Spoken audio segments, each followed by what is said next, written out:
Кыргыз Республикасынын Жогорку сотунун төрагасы Замирбек Базарбеков Кыргыз Республикасынын сот тутумунун ардагерлер кеңешинин жыйынына катышты. Замирбек Базарбеков өз сөзүндө кылымдарды карыткан кыргыз эли ар дайым аксакалдарды урматтап сыйлап, кадырлап бартап келгени, карысы бардын ырысы бар, карынын кебин капка сал деген терең философиялык макалдарды жараткандыгын айтты.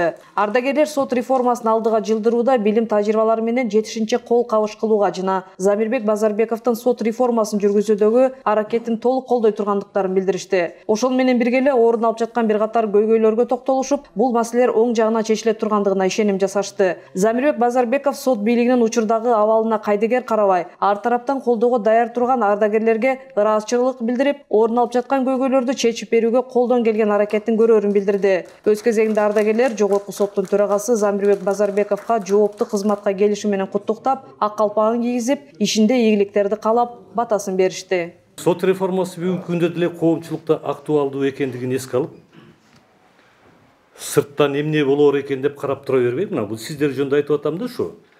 Сиздер билим тажрыйбаңыздар менен жетишинче кол кабыш кылалы деген аракетиңиздерди берип жатасыздар. Мына азыр да угуп атам мен ушун үчүн.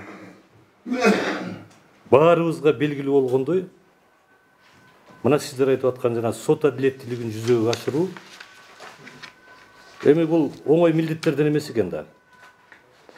Бул милдетти аткаруу үчүн сөзсүз жана сиздер айтып аткан терең билим, жогорку кесипкөйлүк жана бийик адамгерчилик керек да берчи. Адамгерчилик деген касиет бар да.